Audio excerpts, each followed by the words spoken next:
Caribou Weather Dude YouTube channel. Yo! Here we are again today, friends. I'm Joey, only Caribou Weather Dude, up here in Wells, British Columbia, 3,135 feet above sea level, 53 degrees north. I am your weatherman in the mountains, your crazy lunatic artist turned weatherman, in the past firefighter as I am. So many of you know that I'm a firefighter, wildland firefighter. I've got experience in commercial firefighting. I've got experience in industrial firefighting. I got experience in wildland. I got experience in structural firefighting. I have put a lot of my last decade and more into becoming a firefighter, and it's something I'm really proud of, okay? So today we're going to talk about some California wildfire facts, and I'm going to explain to you what crossover fire weather is. We'll look at some of the things going on here on the Bad News Show, Monday, the 13th of January. Let's go! There it is. This is bad news. My God. Falling out right now. Anything could happen. Get on! Wow. I'll watch the video later.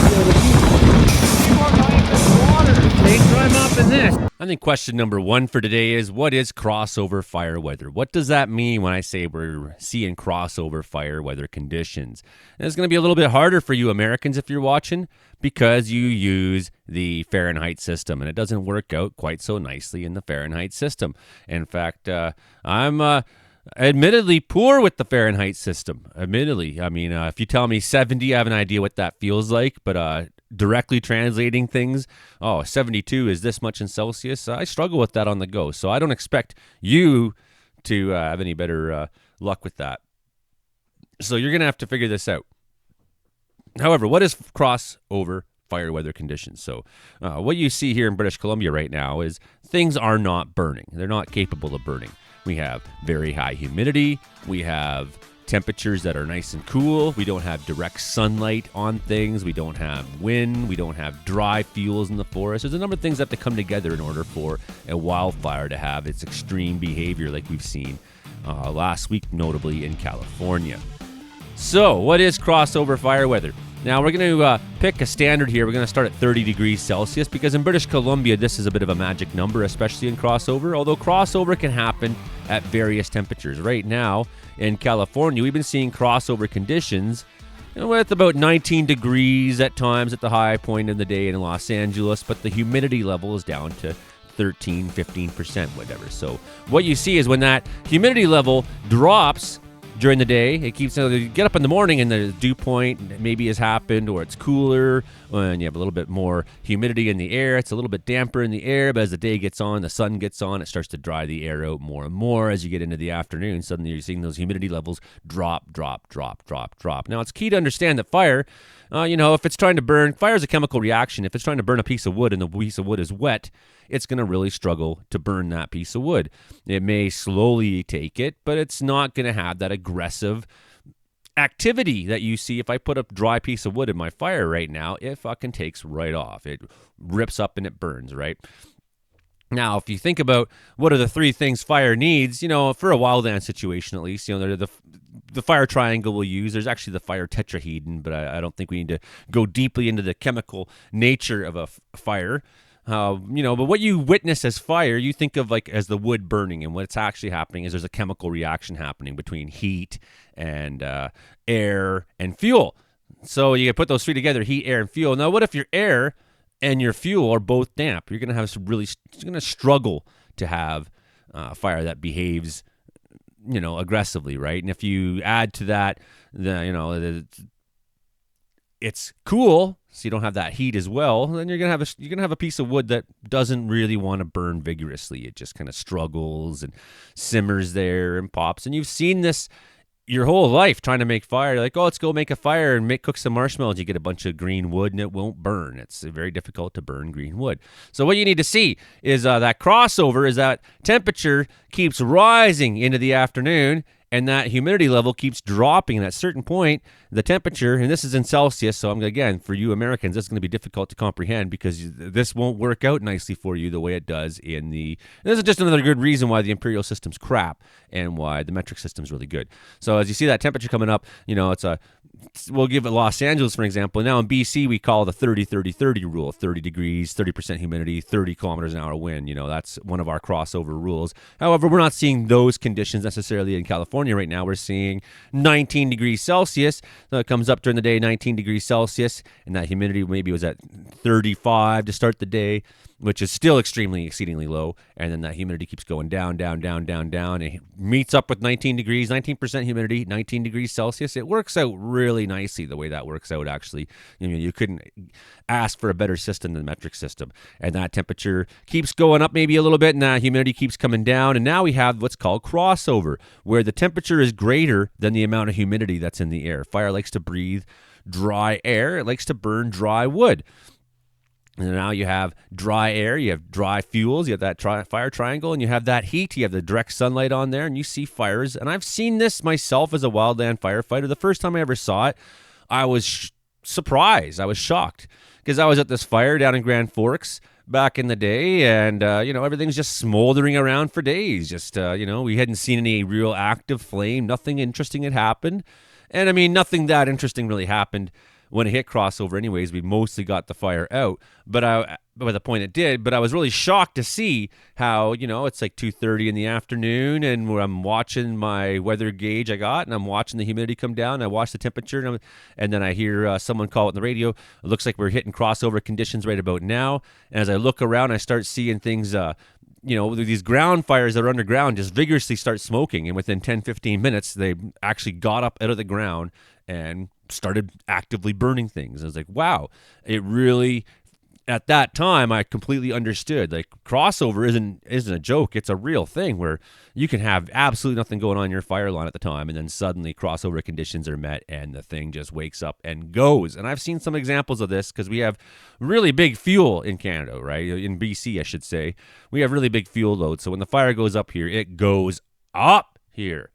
However, you go look at Los Angeles and you look at some of those, they're not forests that they have the way you think of them. There's a scrub brush that seems to grow back quickly after, it's desert scrub brush. So it's a really vigorous and volatile. It's fast moving, these fires, and very hot, maybe not with the fuel load that we see in BC. So the fuel load here is especially, we don't have the desert conditions in Wells, but maybe down in Kamloops you see something like this, and you see like those fuels. Like I remember a fire we were at in Savannah in 2019, and the fuels, it ripped for 3 days. It took off and just ran, but then, the 3 days were over and we had a containment on it, and then we went to look for hot spots in the middle, and it was just, a bunch of rocky, gravelly ground where really we had to really struggle to find hot spots. And if you'd found those hot spots, nothing was going to burn anyways because they were necessarily completely cut off. So these are like some of the examples, and then you start adding wind into that mix. You start putting some extra wind in. So now you have your crossover conditions. Now let's add some wind. So suddenly you have 150 kilometer an hour winds last week, Tuesday and Wednesday, and there was nothing anyone could do. There was no point in fighting the fire. People tried. It looked good in the media, and people are thankful for firefighters trying. But I was watching. There was absolutely no chance, especially given the fact that water pressure was exceedingly low in the city. So here's some great things we're going to go have a look at now. Elon Musk, he's such an asshole. This is the truth. And these people now in America and Canada too, no natural disaster can happen without it getting completely politicized, because everybody on the climate change denial bandwagon has to every time pretend it's because of mismanagement, it's because someone screwed up, it's because of the pinkos and liberals. They got to blame somebody when the truth is pretty goddamn clear that if you keep raising the temperature on planet Earth, things are going to burn more, because fire and heat have this in the triangle, fire and heat. So you keep adding more heat, you keep adding more fuel, you're going to have more explosive fire. It's just a matter of reality. So here Elon Musk, he decides, well, I'll show those guys in California. And he makes this live stream on X last night, trying to ask these questions like, I'll show these guys, I'll show them, he says. And then, watch what happens here. This is just great. So, all right. What about water availability? Was water availability? I understand that was like not an issue in what about water? Correct? Was it water? Did you guys think of using water? No, Elon, we didn't think of that. Several reservoirs that encinos that we use a lot. Now, just an example: if we have one building burning, we could flow 1,000 gallons a minute on that one building with the hose legs that we put in to stop it. You could. It's called fucking water pressure. Imagine 1,000 gallons per house, we couldn't do, right? So the amount of water we're flowing, there really is no water system that's going to keep that pace. So we have to bring in water tenders, which are these big tank water tanks. Why are you even talking to this guy? You don't owe him anything. You're professional firefighters, and he's a piece of shit. Nobody owns a social media. Okay? We don't need your approval for things, Elon. Professionals don't need your approval. You aren't what you think you are. Tanks at 2,500, 3,000 gallon trucks, and they'll come in. And that's what we have to do to compensate. So they park out there, do it. DWP did a great job. They brought in big water trucks for us, and we use them as basically mobile hydrants. All right. Right, and then we have our own agency as well. That. So you're trying to tell me you guys actually thought of water? Like, how come you didn't think of using water? I'm Elon Musk. You have to kiss my ass for no fucking reason. I'm out spreading lies. Now watch what happens now. Because Elon's out there trying to be some asshole hero. And now watch what happens next. He gets schooled, so he just says, okay, and ends his stupid ass live stream. Okay. My understanding is that like along the... My understanding. Correct me if I'm wrong. Along... You're wrong, and your understanding doesn't fucking matter. There was no shortage of water. You're a nobody. In the Palisades, there was a shortage of water. You got nothing to do with firefighting. You have no business being here. You got no business spreading disinformation. Nobody needs your approval. Continue. That's the point. Or is that not accurate? Well, That's not accurate, we were actually. flowing just an amount of water that the system couldn't overbear. That we're just overbearing. Okay. Just because of how much water these firefighters were utilizing. You gutless piece of shit. All right. Sounds good. Sounds good. I guess I'm Thanks, completely guys. wrong. I'm out of here. So this just shows a fundamental problem with what's going on in the world right now, right? Those guys who are working those fires right now are professionals, you know? They're people like myself who have a lot of experience. In fact, they probably have a lot more than I have. So you consider me an expert? Those guys are next level, maybe next level after that, maybe multiple levels ahead of me for expertise. And that's fine. I have no pride in saying, there's better firefighters out there. I'm just a contract guy in the summer. I lead crews. I've been on structural department here in Wells. Sure, I know a lot about fire. I've been trained a lot. But, expertise is expertise. Take it when it comes. But you're going to have some asshole like Elon, and he just shoots his mouth off, and you say, oh, wow, I'm going to ignore all the expertise that's going on here, and instead, I'm just going to... Well, what am I going to do? I'm going to take some random hack off the internet who's just talking shit and believe that because it fits my politics. That's the problem with your country right now, America, and it's becoming a big issue in Canada too. Well, let's look at some of the facts. All right, National Preparedness Level 2. Here's this National Interagency Fire Center. These are the guys in the states that have all the information and are in charge of everything. Containment numbers improved on all fires nationwide over the weekend, so it's great. Many evacuations and closures remain in effect. 2 complex incident management teams and 2 Type 1 incident management teams are still in place. More Santa Ana winds are predicted for Los Angeles areas. Continuing efforts are to fill resource requests for the fires in Southern California. Mobilization of resources and personnel is occurring through the National Interagency Coordination Center and the Emergency Management Assistant Compact with 50 state governors.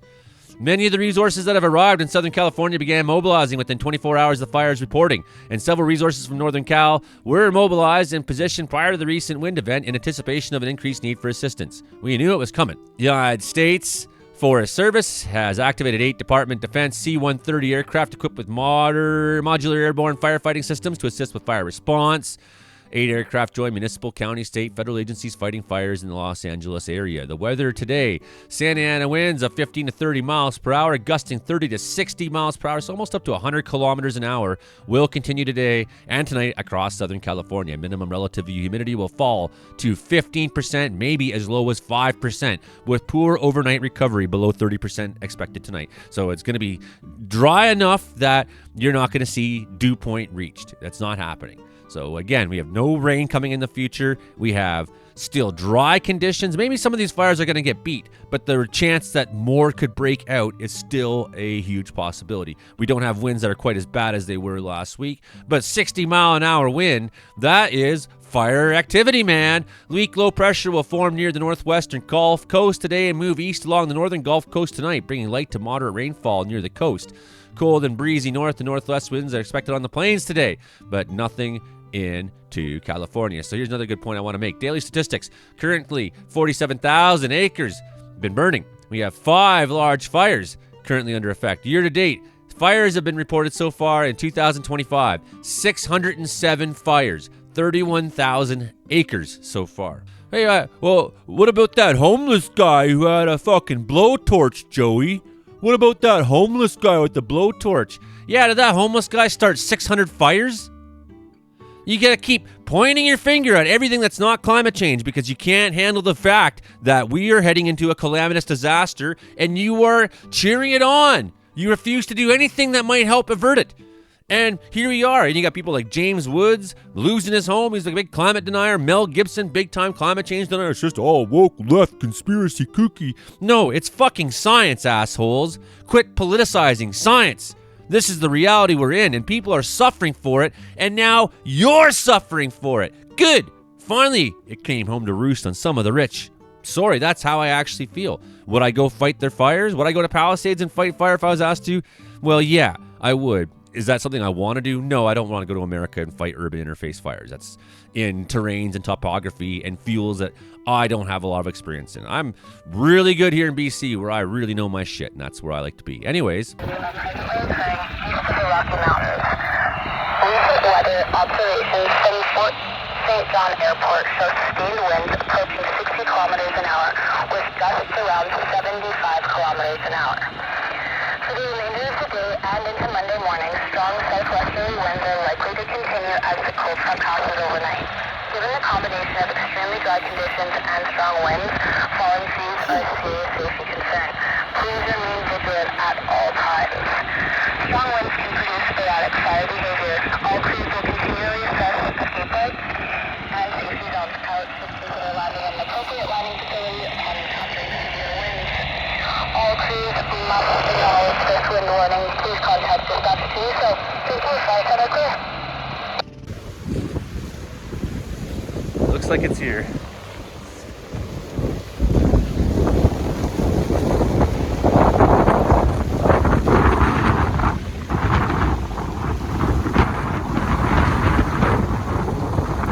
Currently in Arizona, we got the Horton fire. That's 80% contained. That's good news. We got the Eaton fire now reporting 15% containment today. But as you saw in some of our images yesterday, we'll look at NASA firms today and see what's going on out there. But maybe it's only at 15% containment. But how much of that fire is actually active along these 14,000 acres? That's the point.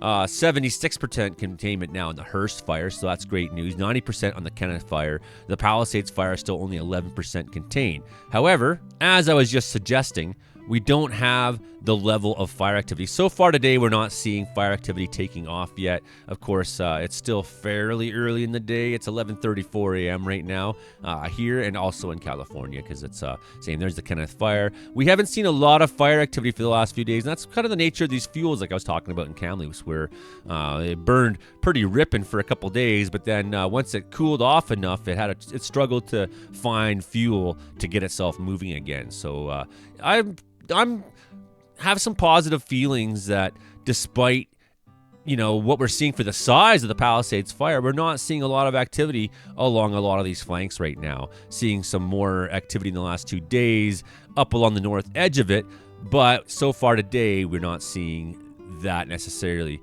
A little bit of fire activity in some of these areas, like just west of Glendale, between Pasadena and Glendale, and it looks like there's a canyon landfill there. Something's burning, so I don't know if that's actually part of a fire or not. That could just be something burning.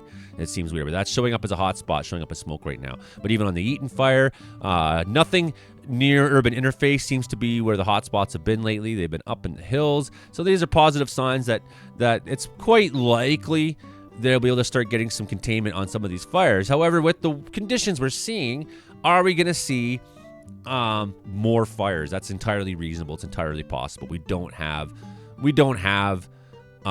really any rain coming to California in the next little while whatsoever. So the things are so crazy these days. People are so crazy that Gavin Newsom, the governor of California, has had to make a whole new website just to combat assholes like Elon Musk and Trump and Fox News and all these people who are trying to politicize what is going on. So the number one lie on his list right now is that California cut firefighting budgets. This is a ridiculous lie, Newsom says. I believe this because the evidence is there. They doubled the size of the firefighting army during his tenure as governor, right? They have the world's largest aerial firefighting fleet in California. They've increased the forest management tenfold since taking office. 10 times what it was forest management budget. So that's the lie. Governor Newsom cut budget by $100 million before this is all. We need to change the politics of California. I've heard these people are fucking toxic assholes, okay? Fact, the number of Cal Fire personnel has nearly doubled since 2019, from 5,829 people to now 10,741 people. That is not a $100 million cut, is it? Cal Fire's budget has nearly doubled since 2019 to it's now $3.8 billion. That's crazy. So, lie. These fires are caused by California mismanagement. President Trump urged the state of California to manage their forests and cut back the brush. The science of forestry. This is the same guy who was out there after fires last time when he was president going, well, what if they just go rake the forest? Well, yeah, sure. Go rake the forest, and then you get big rain come, grow up all those fuels, and next year they burn like they're doing right now. You're just going to go rake the forest. Rake everywhere every fucking year, you idiot. I'm going to tell you one thing. I'm not sure Donald Trump has ever actually legitimately been in a forest. Now, I'm sure he's driven through one. I'm sure he's stood inside the confines of what you or I might call a forest, but has he ever actually participated in being in the forest? The guy doesn't know anything. He's never fought fire. He's never been out there. He doesn't know a fucking shit. He's a weak human being. You get that guy to go, you put a Pulaski in the hands of Elon Musk and see what a fucking useless turd he is, okay? Say, go climb that mountain and go start digging guard and see what a useless pile of shit people like him are. And that's, sorry, I'm a wildland firefighter. I have no respect for a guy like Elon Musk calling us out, talking us down, trying to divide people, trying to make politics. You are a useless piece of shit who couldn't do the job we do for 1 hour, let alone 1 year, let alone a career. The budget for managing the forest, aka raking the forest, is now 10 times larger than what it was. It was $200 million in 2018. The state's now invested $2 billion. California dramatically ramped up state work to increase wildland and forest resilience. California officials treated 700,000 acres of land for wildfire resilience in 2023, and prescribed fires more than doubled. So they're now using more and more burning ahead of time to try to get a handle on these. So here's another lie. Governor Newsom is working with developers to change zoning in burned areas to allow mass apartments. Here we go. This is not true. Hustle bitch. Hustle bitch. You're getting your news from a guy named Hustle Bitch. You don't want to talk to people who are actually experts in their field. Instead, you'll go look at Hustle Bitch's fucking crap. Newsom is allegedly working with developers to convert zones, Hustle Bitch says. California's smelt fish policy. Mike Lee responds, this is ridiculous. They're saying that they're not using water because of smelts. This is the most ridiculous bullshit I've heard yet. The smelt populations that they're talking about are in Northern California. None of the rivers even connect whatsoever towards Los Angeles. Do you not even look at a map and know which way water flows? Atlantis connection.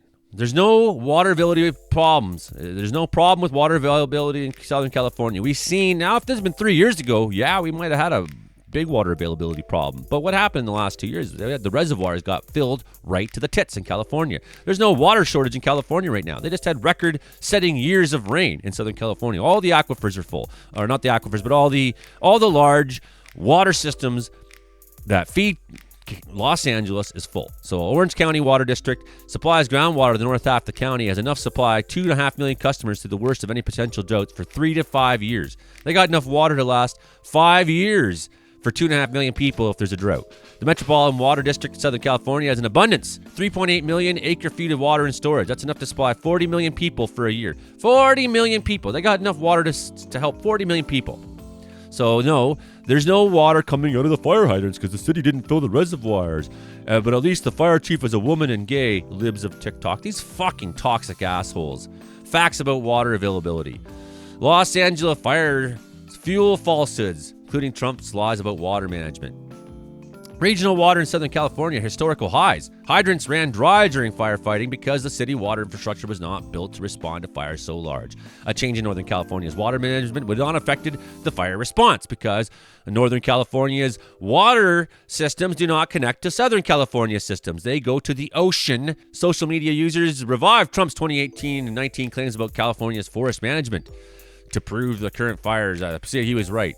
The state has expanded its forest management, so we know this. The water reservoirs in Southern California are at record levels. There's no shortage. Fact, wildland firefighters, we don't use hydrants. I've never used a fire hydrant as a wildland firefighter. Have I as a municipal firefighter? Yes. But this is not a municipal firefighting situation right now. They use water tenders, right? We've had trucks come that bring water. That's the most likely way, especially down there where they don't have creeks that they can throw. Like I was telling you yesterday, the Americans, they don't have experience running Mark III pumps out of a river to go fight fire down in California because there's no water nearby. You can't just, here in BC, it's maybe like 1, 2, 3 kilometers to the next patch of water. So you can kind of set up and say, well, we're going to make our control lines here because we have water and we can set up there. So let's get the bulldozers moving. Let's cut line there and we're going to set up. That's the area we're going to make our stand on. We're going to die there. That's where we're going to go. So the water supply was exhausted because of hurricane force firestorms. Okay, 3 million gallons of water are stored in large tanks in the area. So they got water. The government's called for an independent investigation into the loss of water pressure because, you can't have this again. We know that urban interface fires are going to happen. These water systems are built for structure fires and fire suppression, but not hurricane force firestorms. So it's important to understand what happened, and maybe we can find ways to make it better. Maybe we can find ways to improve our pressure systems in the future. That's maybe not, but if you don't investigate and try to figure it out, don't use science to try to understand what's happening, you're going to be short on options. There's no water shortage in California right now. Orange County Water District supplies groundwater to the north half of the county, has enough to supply 2.5 million customers. So we said this already. Okay, so we know this. Reservoirs are full and water is available. So the lie is water reservoirs have been dry for 15 to 20 years. Well, they were dry for a little while, but there's no water shortage in there right now. So here's another lie. 60 fire trucks from the state of Oregon are being held up in Sacramento for emissions testing. Who the fuck makes this shit up? You can't make this up. You did make it up, Dinesh D'Souza. You did make it up. You can't make this up. Actually, you can, because you just did, because you're a lying fucking asshole. Fact, out-of-state fire trucks take part in 15-minute safety and equipment inspection to ensure there's no issues with the vehicle. This is no different than when I get an inspection. I show up to the fire with my crew, and they go through our truck, and they say to us, do you have this? Do you have that? Do you have, we need this many radios, we need this many tools, we need this many chainsaws, we need this. Okay, we go through our list, and I show, and the officer from BC Wildfire Service looks at everything inside of our truck and says, okay, you're cleared to fight. Now, what about your personal gear? Yeah, I got all that. My Nomex is good. My boots are correct. They're good hiking boots with proper ankle support. And look, my helmet's CSA approved. And okay, get out there. Go fight it, buddy. So then I do. Go out there and fight it. So you get these inspections. Inspections are normal. Lie. Firefighters are using women's purses. I'm going to go out and say this: the scene of an LA firefighter using a woman's purse to put out a fire has nothing to do with climate change. Who the fuck makes this shit up? They use canvas bags to fight small trash fires because they're more efficient to put out fires as opposed to a long hose. Okay? The lie. Hollywood sign is on fire. No, it's not. It was never. Okay. Lie. The Los Angeles Fire Department, so ill-equipped, was recruiting the general public to fight wildfires. Fact, there's 15,000 firefighting public safety officers on the ground battling these blazes and keeping impacted areas safe. There's no recruitment to the general public. I'll tell you this as a wildland firefighter. People are like, how can I get involved? I say, well, go get your credentials. That's how you can get involved. We just want to help. Well, you should have thought of that before. When I was taking courses on how to be a wildland firefighter and you weren't. Now I'm a professional. I know my job and you don't. Sorry, we don't need you right now. Putting more bodies in the middle of a fucking chaos is not going to necessarily give you a better result. Okay? It's just going to make more people for me to worry about. I got my crew. We're tight. We can work together, move as one, move as a unit. We've been made aware there are inaccurate social media posts circulating suggestions people can come work in California as part of a cleanup crew in areas burnt in recent wildfires. You don't want to go near that toxic shit, first of all. So don't just go and show up there thinking you can go help clean up some melted plastic piece of shit house that's gone. Okay? This post is baseless. Okay, another Some people are saying a satanic ritual, straight out of a horror movie. It was started by a satanic ritual. Pay close attention to where the fire began. Public safety officials are actively investigating the fires for arson. No fire stemmed from a satanic ritual. We're not even sure if arson had anything to do with it. If it was an arson, it still wouldn't have made a difference if the fire conditions weren't there. So we have extreme fire conditions. Any spark that fell was going to possibly make a wildfire that was completely catastrophic. 10,000 emergency personnel are deployed. 3,780 from CAL FIRE, 2,638 from OES, 1,445 from Caltrans. You get the idea here. Lot of 1,059 fire apparatuses, 143 water tenders, 116 dozers, 52 helicopters, 9 air tankers. That's a busy airspace, by the way. 52 helicopters and 9 air tankers. You think you can just throw 1,000 airplanes at a fire and that's safe to fly around in? If you're those guys, no, you have to have some airspace control. Okay, so here's the update for now. 11%, like we said, for Palisades, 27%, and 89% for the Hearst Fire. Now let's look at the weather. So we haven't seen much for fire activity yet today, but this does concern me. We have 84 kilometer-hour winds at Crimea Street Fire Road. What else was going on down there? Yeah, 84 kilometers. That's not good. Not good at all. And some of these numbers are pretty. 53 at Balcom Canyon. Go have a look in the hills over here. 92 kilometers being reported right now by Mountain Truck Trail. 40 74s, 71 gusts. Of course, the steadies are 47 at Newhall Pass, but up to 85 kilometer-hour wind gusts. So we see that we do have winds today that are extremely sketchy, and we have temperatures right now that work towards. When you look at the temperatures, so far it's only hit noon, but we see we're up above 15 degrees Celsius. Well, what if we pair that with right here, humid X values? See what we got for humid X values right now. Humid X values right now sitting at already 14%. So we're already looking at temperatures reaching crossover weather in Beverly Hills, Malibu, places like that. So if some of these fires start to show some activity today and this wind catches them, I'm really concerned that they're going to take a solid move towards the wrong place. And when you look at the area right now for fire danger, and you just kind of look ahead, say, well, do we have a day in the future where fire danger is improving? Well, still very, very high. Very, very high.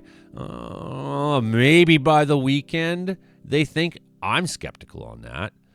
I mean, I don't see why that would change. Any precip coming to Los Angeles? Nope. Nothing this week.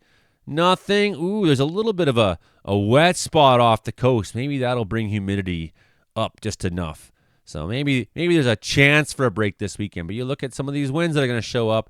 So there's no chance of rain coming anytime soon. And you go look at the winds in the near future, and you can see the winds. Generally speaking, these are just steady winds, but generally speaking, we're seeing still high winds. And if we went to gusts and had a look at what gusts say, we're going to see a lot of high winds still through the California area at times this week, and shifting winds. That concerns me as well. So just looking at some of the things that may line up this week, are they out of it?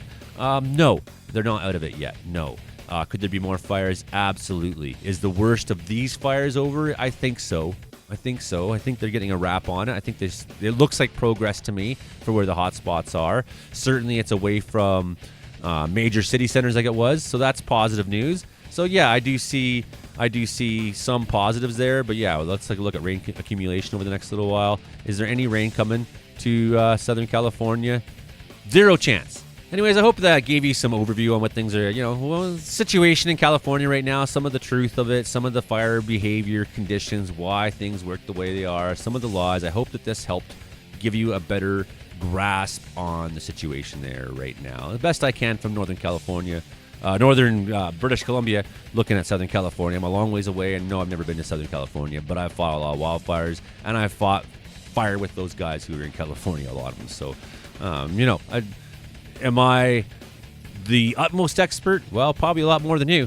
Is there guys in California who are leading those wildfire crews that are officers that are next level for me? Absolutely, right? Respect expertise, people. Respect expertise. That's the show for today. Hit like, share, subscribe. If you do want to leave, become a channel member or leave a super donation. My video yesterday, I used a song that YouTube decided got flagged for content. So unfortunately, I'm not going to make a cent off of yesterday's forecast video. It's been demonetized. So that just gives you an example. I'm trying to make quality videos here, but doing my best on low budget, and all your help is very much appreciated and whatnot. So that's all for this morning. We'll talk at you next time here at Caribou Weather Dude YouTube channel. That wasn't very good, was it? Caribou Weather Dude YouTube channel!